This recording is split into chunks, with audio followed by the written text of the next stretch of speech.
Bueno, vamos a ubicarnos en el año 1900 aproximadamente, más precisamente 1906, en Utah, Estados Unidos. Allí en una cabaña, en una granja, nace un niño al que le ponen Philo. Philo, bueno, su apellido es Farnsworth.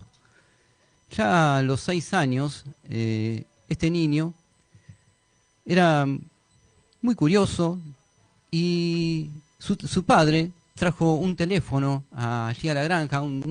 Pensemos en el teléfono de aquella época, era algo muy grande, de madera, nada que ver con lo que pensamos o lo que tenemos hoy día, ¿no? Y a aquel niño le impresionó mucho ese mecanismo, un aparato que pudiese transmitir señales o la voz de un lugar a otro, ¿no? Pensemos que en aquellos años estamos hablando de que todo esto era toda una innovación, como la radio que hacía poco que había nacido también, ¿no? Así que desde aquel momento, ya a los 6, 7 años, decidió que quería ser inventor.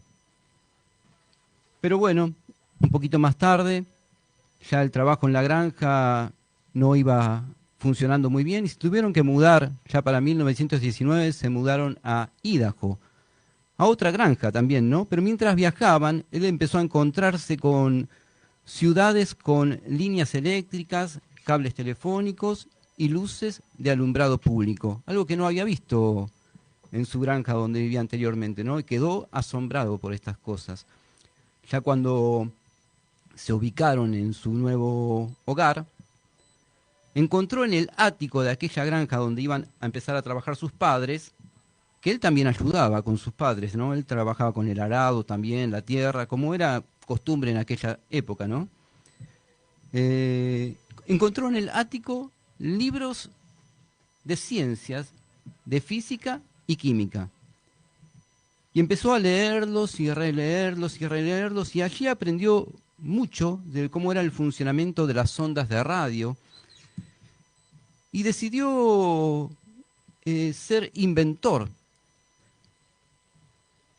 Y en aquel momento había nacido algo que parecía a lo que era el televisor, que era un televisor a disco, era un mecanismo, era algo mecánico, nada que ver también con lo que tenemos ahora, ¿no?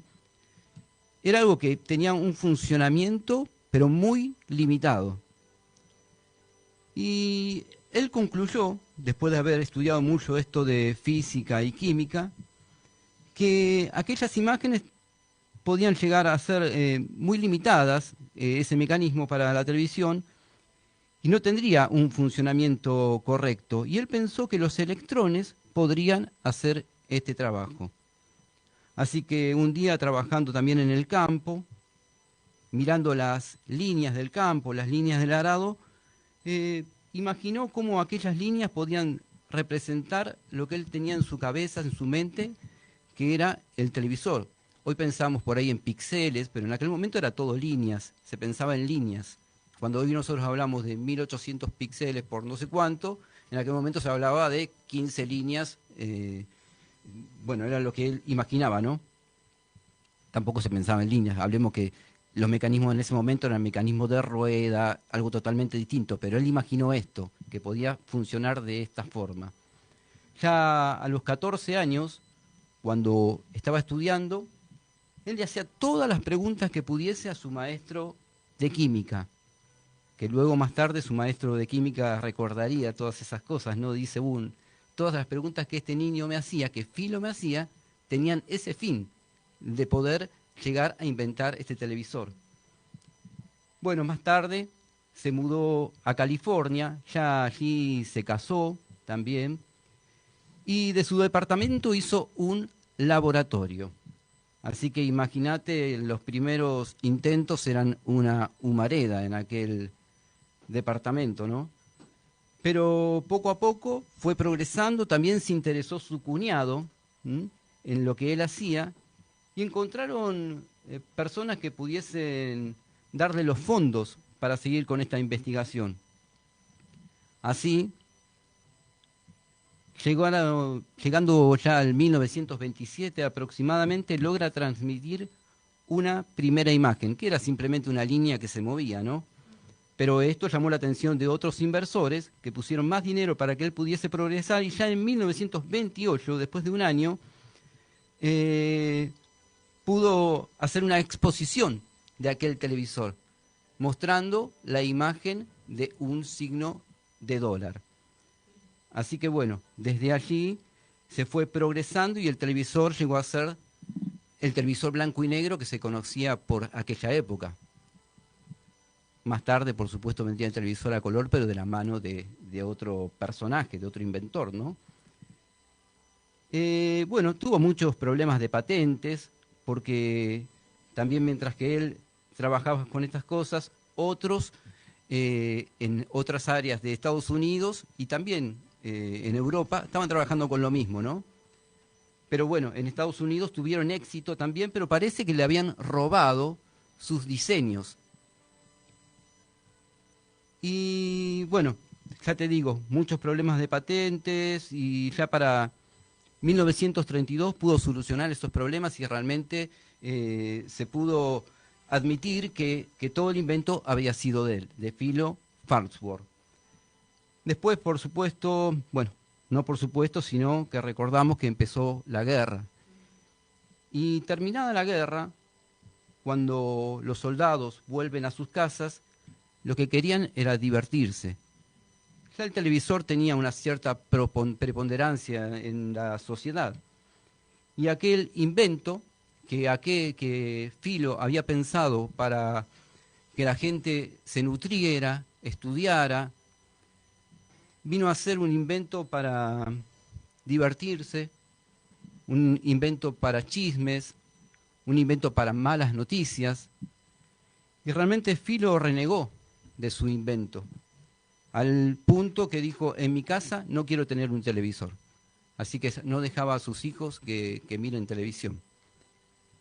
Pero ya pasados los años, para 1969, recordemos que el hombre llega a la Luna en 1969 y esto se visualiza en todo el mundo a través de los televisores y él se reconcilia con su invención. Y dice, bueno, lo que yo inventé ha sido bueno porque el mundo está unido a través de la televisión.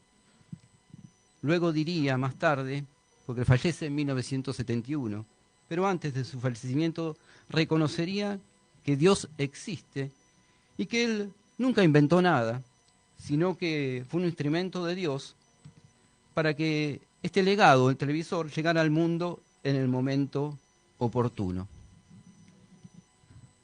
Me gusta llamarle a los inventores, bueno, visionarios, ¿no? Pero me gusta decir que tienen la chispa de Dios. ¿Por qué? Porque Dios justamente es un creador. Recordemos que Dios cuando está creando, crea los cielos, la tierra, los animales y a lo último dice que crea al hombre. Pero dice la Escritura que Dios se mira y dice, voy a crear un ser semejante a mí. Así que crea un ser con las cualidades de Dios. Ese ser somos nosotros. Por eso digo que estos visionarios, estos inventores, tienen la chispa de Dios, porque no se rinden. A pesar de los problemas, de las dificultades, siguen adelante. Y hay una cualidad que tiene Dios que se llama la omnisciencia. La omnisciencia es saberlo todo. Así que cuando Dios crea al hombre, sabe que le va a fallar. De hecho, el hombre le falla. Y lo vemos hoy día. No hace falta ir a las Escrituras para saber que el hombre le ha fallado a Dios, sino que hoy preferimos divertirnos, preferimos las malas noticias. Cuando vemos un televisor hoy día, nos atraen mucho más las malas noticias que las buenas noticias. El televisor es muy útil. De hecho, a mí me gusta por ahí mirar YouTube y mirar cosas que realmente me edifiquen, pero no todo el mundo es así. Y bueno, nos desviamos, preferimos el entretenimiento, el chismerío. Así que cuando Dios ve y crea al hombre, su omnisciencia le hace saber de que el hombre se iba a apartar de él. Yo soy carpintero y como todos los que construimos cosas, primero lo visualizamos. Y pues nos encontramos con un montón de inconvenientes. Uno lo va pensando, dice, bueno, ¿cómo voy a hacer este mueble? ¿Cómo voy a hacer lo otro? Y te encontrás con un montón de inconvenientes en tu mente. Y luego salís y lo haces. Y te encontrás con esos inconvenientes en el acto. ¿Mm? En cierta ocasión, no recuerdo si tendría 20 y algo de años, y me puse a construir guitarras, que sale un poco de lo que es la carpintería convencional. Y realmente hacer guitarras no solo era un desafío, sino que era un problema, porque continuamente te encontrás con problemas. ¿Cómo voy a hacer el filetito este? ¿Cómo voy a poner las medidas para que ande perfecto? Vos no podés ponerle los fierritos, esos que se llaman traste, en cualquier lado, sino que tienen una medida justa para que tiren la nota adecuada, ¿no? Bueno, me llevó varios años, construí 6 guitarras y bueno, cada una de ellas fue mejor que la otra. Creo que las últimas 2 guitarras fueron de las mejorcitas que construí, que más me gustaron. Y como digo, tienen sus inconvenientes, pero uno va para adelante. Y se lo tengo en la mente y por más que haya problemas, voy para adelante y lo hago. Y así es Dios. Por más que se encuentre con problemas, con una criatura que le va a fallar, que va a hacer las cosas mal, que Él lo sabe de antemano, decide crearlo igual. Así Filo, así Pablo, que soy yo, y así muchos inventores. De hecho, te vas a sorprender con la cantidad de inventores que al final de sus días dicen que lo que ellos hicieron es un logro que Dios les ha permitido alcanzar. Dice la Escritura, y Dios mismo lo dice, llama a cierta persona y le dice, anda a la casa del alfarero, que está trabajando y quiero que lo mires. Y esta persona va y mira al alfarero que está trabajando en el torno con el barro y está formando una vasija. Y esa vasija se le desarma en sus manos. Pero el alfarero agarra el barro y vuelve a formar otra vasija. Y Dios dice, ¿no podré yo hacer con ustedes como este alfarero? Que aunque las cosas estén mal, pueda volver a remendarlo. Así que si alguien está pensando, dice, pero yo tengo la chispa de Dios, yo no me siento que tenga la chispa de Dios, yo más me siento como el que se ha apartado, esa creación que ha hecho las cosas mal, que se ha divertido, que no se ha preocupado por ser una buena persona. Bueno, ¿no podrás ser Dios como este alfarero? Moldearte, agarrarte, volverte a formar. Mira, de mis guitarras, una, creo que fue la última que hice, la terminé regalando, porque una persona me insistía mucho y le digo, bueno, sí, con todo el peso de algo creado por mis manos, se lo di a cierta persona. Bueno, esa persona lo tuvo varios años, ¿no? Y en cierto momento, después de varios años, esta persona siempre me visitaba, tomábamos mate, y me comentaba que le faltaba dinero. Así que le ofrecí comprarle mi guitarra. Así que le compré mi guitarra, rescaté mi guitarra. Volví a pagar $300 por algo que yo había creado, había regalado, y amaba tanto yo, porque el Creador ama sus cosas más de lo que le puede amar cualquier otro ser. Por eso digo que el Creador te ama y quiere venir a tu rescate. Así como Filo, que al final de sus días pudo reconocer en aquella creación que tenía un valor verdadero, así Dios te está buscando. Así Dios sale a tu rescate. A pesar de que hayas hecho las cosas mal, a pesar de que vos pienses de que a Dios le salió mal, bueno, mira, que Dios también en algún momento Dice la Escritura que casi que se arrepiente de haber creado al hombre. Casi que dice, bueno, empiezo de nuevo.